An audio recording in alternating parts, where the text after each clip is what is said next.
Good morning dear students. आज की class में हम अणु सूत्र और मूलानुपाती सूत्र के बारे में पढ़ने वाले हैं कि अणु सूत्र क्या होता है।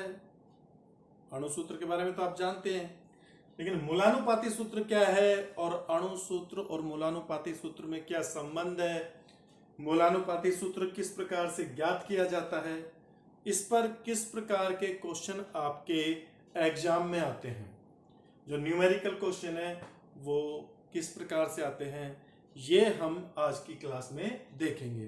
तो अपने 3 फंडे रहेंगे। मूलानुपाती सूत्र किस प्रकार ज्ञात किया जाता है, अणु सूत्र और मूलानुपाती सूत्र में क्या संबंध होता है, और इस पर किस प्रकार के न्यूमेरिकल बनते हैं। पहले अपन शुरुआत करते हैं अणु सूत्र से। जो अणु सूत्र है, अणु सूत्र जिसको मॉलिक्यूलर फॉर्मूला भी बोलते हैं,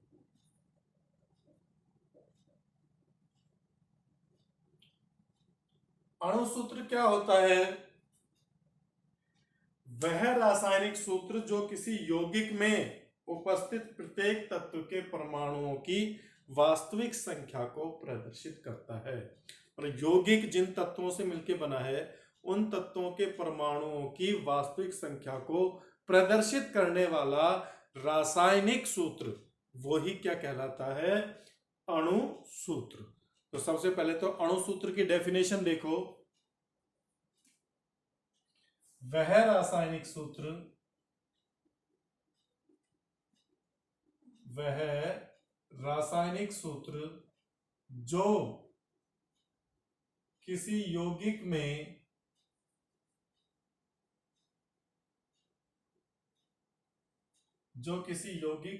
उपस्थित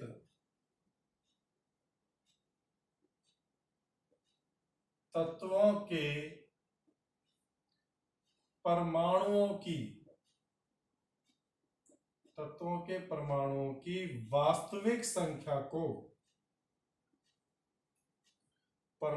की वास्तविक संख्या को प्रदर्शित करता है अणु सूत्र कहलाता है। क्या कहलाता है? अणु सूत्र।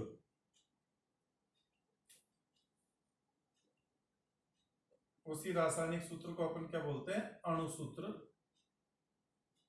कहते हैं।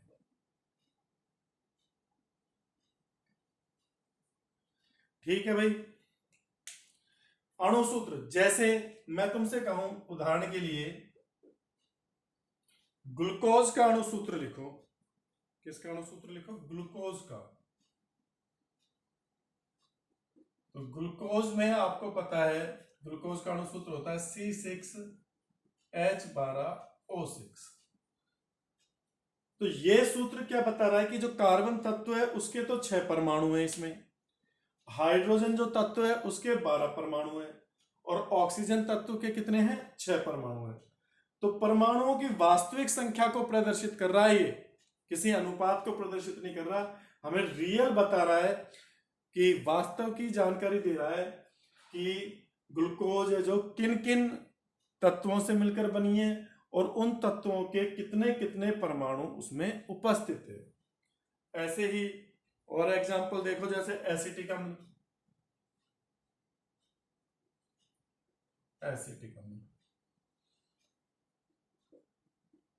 CH3COOH। तो इसमें कार्बन कितने हैं? 2, हाइड्रोजन कितनी है? 4, और ऑक्सीजन कितनी है? 2। तो अणु सूत्र तो क्या है?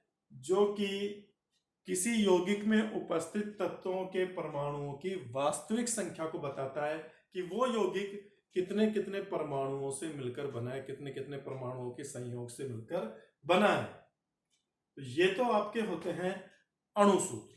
ये क्या है? अणु सूत्र। अब अपन आते हैं मूलानुपाती सूत्र पर।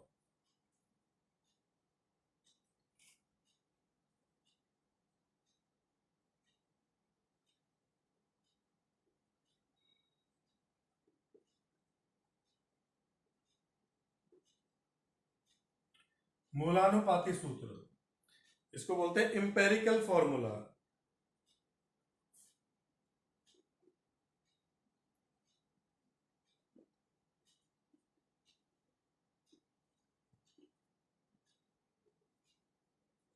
ये क्या है? सरलतम अनुपात में किसी यौगिक में सरलतम अनुपात में परमाणुओं की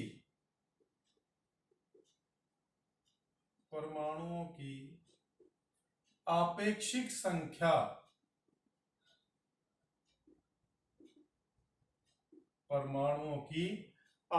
संख्या प्रदर्शित करने वाले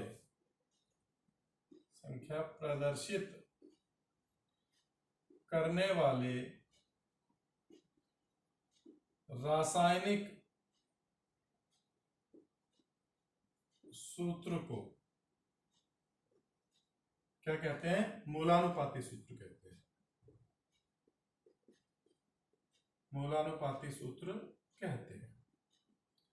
समझो भाई, किसी यौगिक में उपस्थित तत्वों के परमाणुओं की वास्तविक संख्या को जो प्रदर्शित कर रहा है वो तो अणु सूत्र कहलाएगा, और किसी यौगिक में उपस्थित तत्वों के परमाणुओं की संख्या के सरलतम अनुपात को प्रदर्शित कर रहा है, या परमाणुओं की आपेक्षिक संख्या के सरलतम अनुपात को बता रहा है, वो क्या कहलाएगा? मूलानुपाती सूत्र।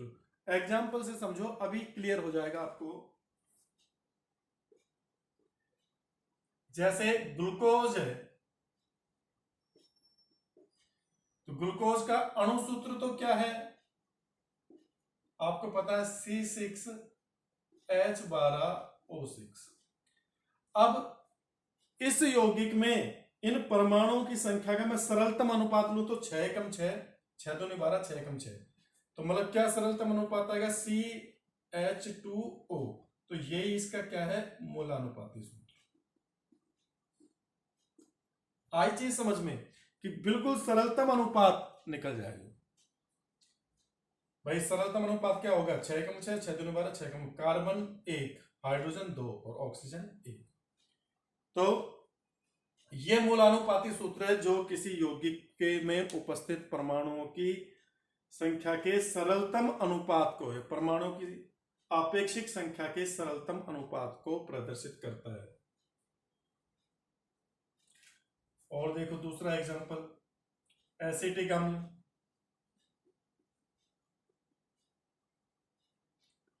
एसिटिक अम्ल का अणु सूत्र आपने देख लिया, CH3COH। अब इनका सरल अनुपात निकालो। तो कार्बन 2 है, देखो कार्बन 2 है, हाइड्रोजन 4 है और ऑक्सीजन 2 है, तो 2 एकम 2, 2 दूनी 4, 2 एकम 2, यही आएगा CH2O। तो इसका भी मूलानुपाती सूत्र क्या बना? CH2O। इसका मतलब अलग अलग यौगिकों के मूलानुपाती सूत्र समान हो सकते हैं, तो हम मूलानुपाती सूत्र से पहचान नहीं कर सकते कि कौन सा यौगिक है। जैसे मैं तुमसे कहूं कि एक यौगिक का मूलानुपाती सूत्र CH2O है, तो बताओ वो यौगिक कौन सा है, तो आप उस यौगिक को नहीं बता सकते। यौगिक को बताने के लिए आपको अणु सूत्र पता होना चाहिए। अणु सूत्र के द्वारा ही आप यौगिक के बारे में बता पाओगे, क्योंकि यहां पर देखो ग्लूकोज का भी मूलानुपाती सूत्र CH2O है और एसिटिक अम्ल का मूलानुपाती सूत्र भी CH2O है। तो ये आपके क्या हो गया? अणु सूत्र और मूलानुपाती सूत्र। इसका स्क्रीनशॉट ले लीजिए भाई।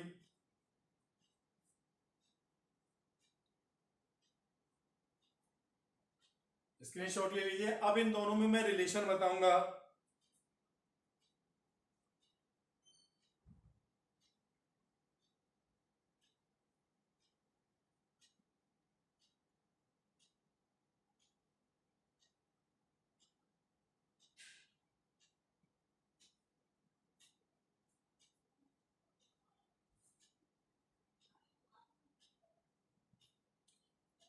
हाँ भाई, अब देखिए, इसको मैं साफ कर रहा हूं, स्क्रीनशॉट ले लिया होगा आपने। अब इन दोनों में रिलेशन,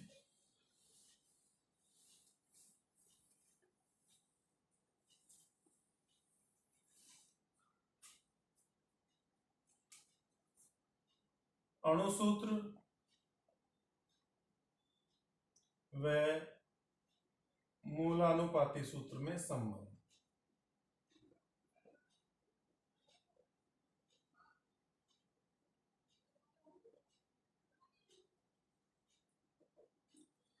अणु सूत्र में मूलानुपाती सूत्र में संबंध क्या होता है? अणु सूत्र बराबर होता है n गुणा मूलानुपाती सूत्र।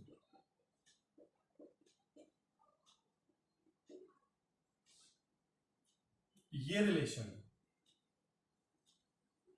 इन दोनों में ये रिलेशन। अब n क्या है? n एक पूर्णांक संख्या है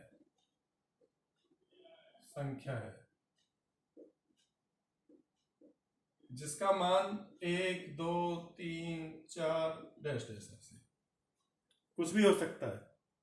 अब n कैसे ज्ञात करेंगे? n कहां से आता है? तो ये n कैसे किस प्रकार से ज्ञात किया जाता है? आपके को दिमाग में आ रहा होगा सर ये n कहां से लाएंगे हम? मान लो अणु सूत्र दे रखा है, मूलानुपाती सूत्र दे रखा है, n कहां से लाएंगे? मूलानुपाती सूत्र। तो इसके लिए आप क्या करोगे? n ज्ञात किया जाता है यौगिक का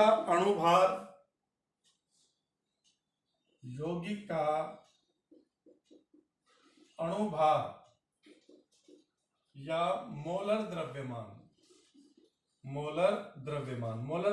क्या है? 1 मोल का द्रव्यमान, और हमें पता है 1 मोल का द्रव्यमान अणुभार के बराबर ही होता है अपॉन मूलानुपाती सूत्र का भार।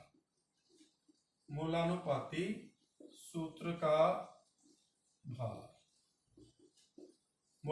सूत्र का भार आप निकाल दोगे क्योंकि परमाणु भार आपको पता रहता है।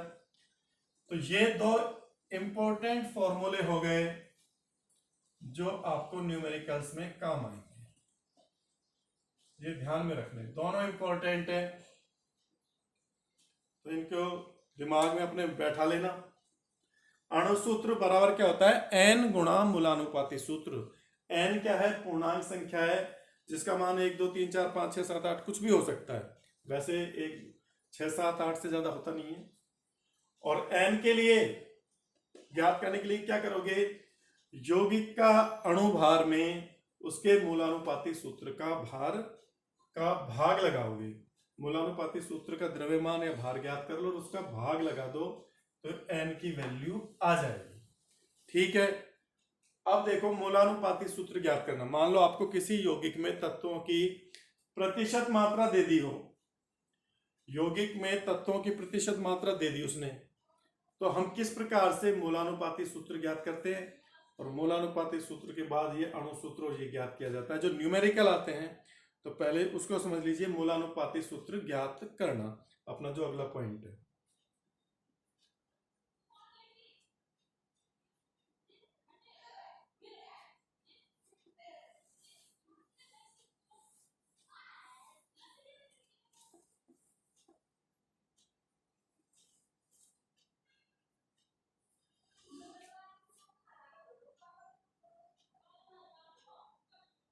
मूलानुपाती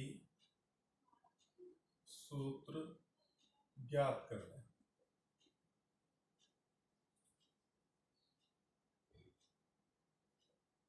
मूलानुपाती सूत्र कैसे ज्ञात करवाएगा? वो आपको यौगिक में तत्वों की प्रतिशत मात्रा दे देगा और कहेगा कि इस यौगिक का आप मूलानुपाती सूत्र ज्ञात कीजिए। तो किस प्रकार से ज्ञात किया जाएगा? इसके 3 पॉइंट है, 3 पॉइंट ध्यान में रखने हैं। फिर न्यूमेरिकल करेंगे तो न्यूमेरिकल से सही से समझ में आएगा आपको। बाकी मेथड में आपको बता रहा हूं। सबसे पहले सर्वप्रथम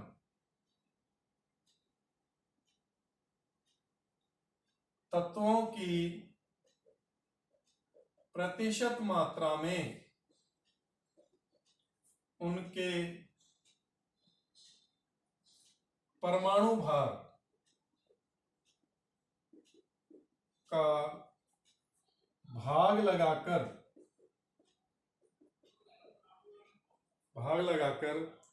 आपेक्षिक संख्याएं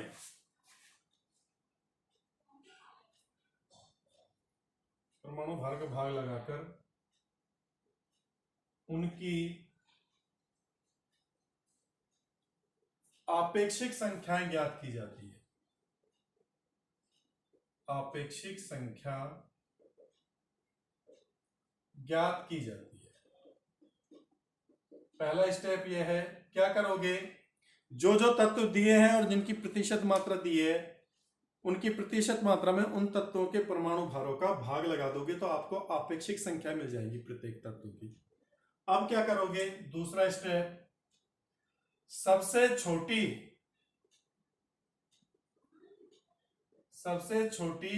आपेक्षिक संख्या का सभी आपेक्षिक संख्याओं में भाग देकर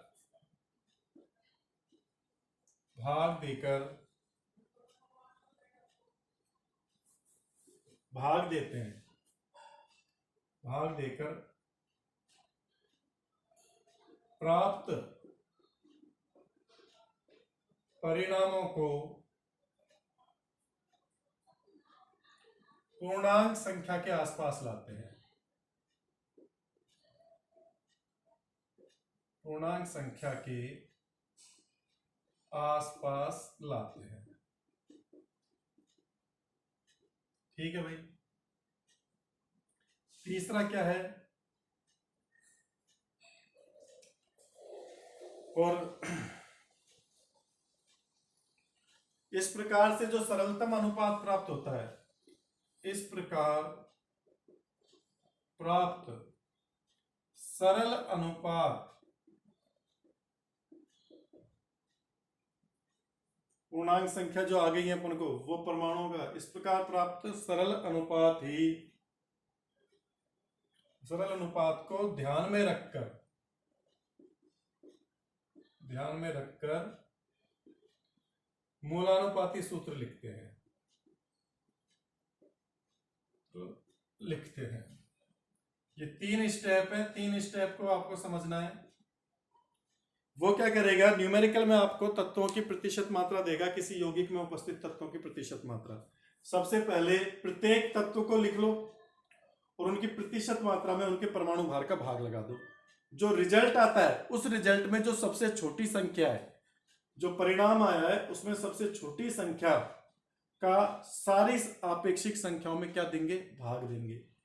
और फिर उनको एक, अगर वो पॉइंटों में आ रहा है, दशमलव में आ रहा है, तो उनको पूर्णांक संख्या में बदलेंगे।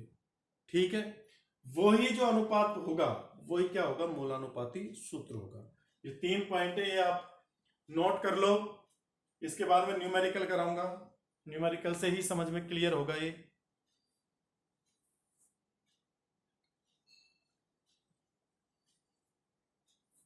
हाँ भाई, स्क्रीनशॉट ले लिया इसका। अब एक क्वेश्चन करते हैं जिससे आपको बिल्कुल क्लियर हो जाएगा।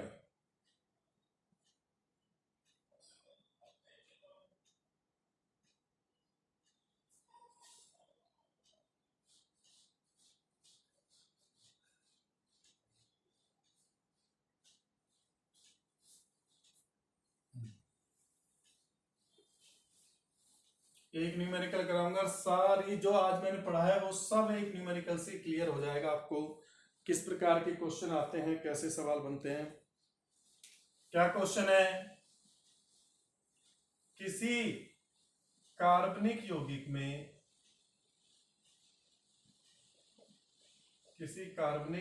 में कार्बन, हाइड्रोजन व ऑक्सीजन तत्व उपस्थित है। ऑक्सीजन तत्व उपस्थित है।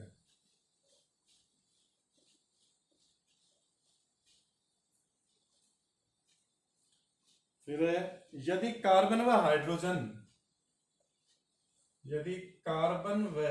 हाइड्रोजन की प्रतिशत मात्रा, कार्बन और हाइड्रोजन की प्रतिशत मात्रा दी है उसने 40% और क्रमशः 40% व 6.67% है। तो यौगिक का अणु सूत्र ज्ञात करना है। यौगिक का अणु सूत्र ज्ञात करो जबकि इस यौगिक का अणुभार 180 है। 180 ग्राम प्रति मोल है या 180 AMU है, कुछ भी लिख सकते हो, AMU है। देखो यहां पर उसने तत्वों की प्रतिशत मात्रा दी है, यौगिक में बता दिया 3 तत्व उपस्थित है, कार्बन, हाइड्रोजन, ऑक्सीजन। पहले हम क्या करेंगे, इन प्रतिशत मात्राओं से मूलानुपाती सूत्र ज्ञात करेंगे, क्योंकि हमने संबंध देखा है, अगर मूलानुपाती सूत्र ज्ञात है तो अपना अणुसूत्र ज्ञात कर सकते हैं। अणुसूत्र बराबर होता है n गुणा मूलानुपाती सूत्र। पर n की वैल्यू लाने के लिए हमको अणुभार में मूलानुपाती सूत्र भार का भाग देना पड़ेगा। तो अणुभार दे रखा है, मूलानुपाती सूत्र अपन ज्ञात करेंगे, उसी से मूलानुपाती सूत्र भार निकालेंगे। तो पहले तो मूलानुपाती सूत्र, यौगिक का मूलानुपाती सूत्र, मूलानुपाती सूत्र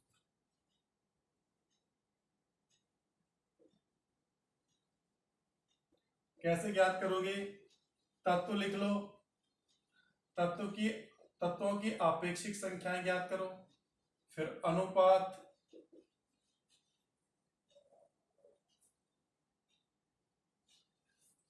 तत्व 3 उपस्थित है, कौन कौन, कार्बन, हाइड्रोजन और ऑक्सीजन।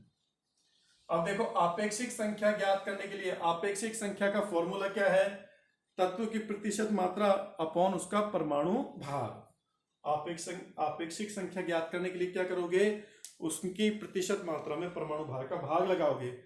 कार्बन की प्रतिशत मात्रा दे रखी है 40, 40 में 12 का भाग लगाओ, 40 में क्या करोगे, 12 का भाग लगाओगे। फिर हाइड्रोजन की दे रखी है आपको 6.67, इसमें 1 का भाग लगाओगे। और ऑक्सीजन की तो देखो यहां पर सोचने की बात है, प्रतिशत मात्राएं दी हुई हैं, 40 और 6 46.67 इसकी है, तो बची हुई 100 में से, प्रतिशत का मतलब 100 में से होता है, बची हुई मात्रा किसकी हो जाएगी, ऑक्सीजन की, जो ऑक्सीजन की मात्रा आ जाएगी 53.3। और ऑक्सीजन का परमाणु भार कितना होता है, 16। अब देखो अपेक्षिक संख्या क्या क्या आएंगी, 12 × 36, फिर 3.33, ये लगभग 6.67 है, और ये 16 16 2 32, 16 3 48, और तो फिर 5 वही 53 हो गया, 16 3 48 वही 3.3। मैंने कहा ये तो अपना पहला पॉइंट हो गया, आपेक्षिक संख्या ज्ञात करने के लिए प्रतिशत मात्रा में परमाणु भारों का भाग लगा दिया, 3 तत्व उपस्थित है।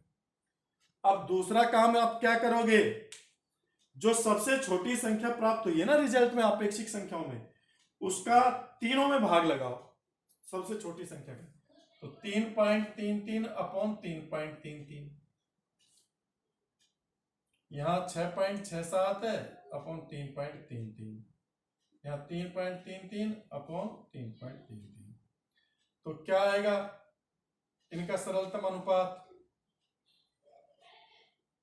लास्ट में लिख लेते हैं, सरलतम अनुपात 1, ये 2 और ये पूर्णांक संख्या ही प्राप्त हो गई, तो अपन को बदलने की भी जरूरत नहीं रही। मान लो 0.5 होता तो अपन उसको 0.5 को 1 या 2 में बदलते, तीनों संख्या को 1 ही गुणा से गुणा करते, पर यहां तो वैसे ही पूर्णांक संख्या प्राप्त हो गई। इसका मतलब मूलानुपाती सूत्र क्या होगा, मूलानुपाती सूत्र CH2O, ये तो मूलानुपाती सूत्र हो गया। फिर मूलानुपाती सूत्र भार, मूलानुपाती सूत्र भार कितना हो जाएगा, देखो मूलानुपाती, कार्बन 1 है तो 12, हाइड्रोजन 2 है, ऑक्सीजन 16, कितना है 16 और 12, 16 12 28 2 30।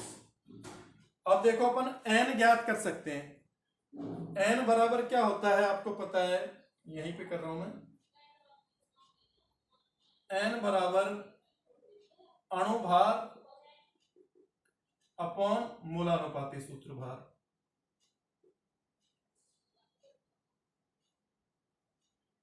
अब देखो, अणुभार तो उन्होंने सवाल में दिया हुआ है 180, और मूलानुपाती सूत्र अपन ने ज्ञात कर लिया 30, कितना आ गया 6। अब इससे अणु सूत्र ज्ञात करना है अपन को, तो अणु सूत्र बराबर क्या होता है, n गुणा मूलानुपाती सूत्र।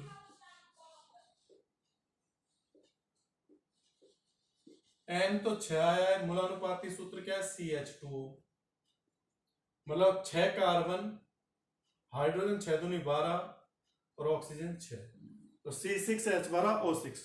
तो अणु सूत्र ज्ञात हो गया। अणु सूत्र ज्ञात होते ही पता लग गया ये यौगिक क्या है, ग्लूकोज है। ये यौगिक क्या है, ग्लूकोज है। खाली मूलानुपाती सूत्र से नहीं पता लगता अपन को कि ये कौन सा यौगिक है। तो समझ में आया इस पे कैसे क्वेश्चन आते हैं। तत्वों की, यौगिक में तत्वों की प्रतिशत मात्रा दे दी जाती है, उस प्रतिशत मात्रा से अपन आपेक्षिक संख्या ज्ञात करते हैं। सबसे छोटी आपेक्षिक संख्या का सभी आपेक्षिक संख्याओं में भाग लगाते हैं, उससे जो सरल अनुपात मिलता है पूर्णांक संख्या में, वही क्या होता है, उन तत्वों का मूलानुपाती सूत्र होता है, उन तत्वों की सरल अनुपात होता है। उस मूलानुपाती सूत्र से मूलानुपाती सूत्र भार ज्ञात कर लो। अणु भार में मूलानुपाती सूत्र भार का भाग देके 6 वो निकाल दो आप, n को मूलानुपाती सूत्र से गुणा करोगे तो अणु सूत्र आ जाएगा। तो इस प्रकार से ये क्वेश्चन सॉल्व किए जाते हैं। आपको ये समझ में आ गया होगा मेरे अंदाज से, इतने सरल तरीके से बताया है। तो आज के लिए इतना काफी है। बुक में न्यूमेरिकल देखना और न्यूमेरिकल करना इसके मूलानुपाती सूत्र के, और कल फिर अपन अगला टॉपिक लेते हैं अपने संतुलित रासायनिक समीकरण के उपयोग क्या क्या है, संतुलित रासायनिक समीकरण से क्या क्या पता चलता है उसके बारे में पढ़ेंगे। आज के लिए इतना काफी है।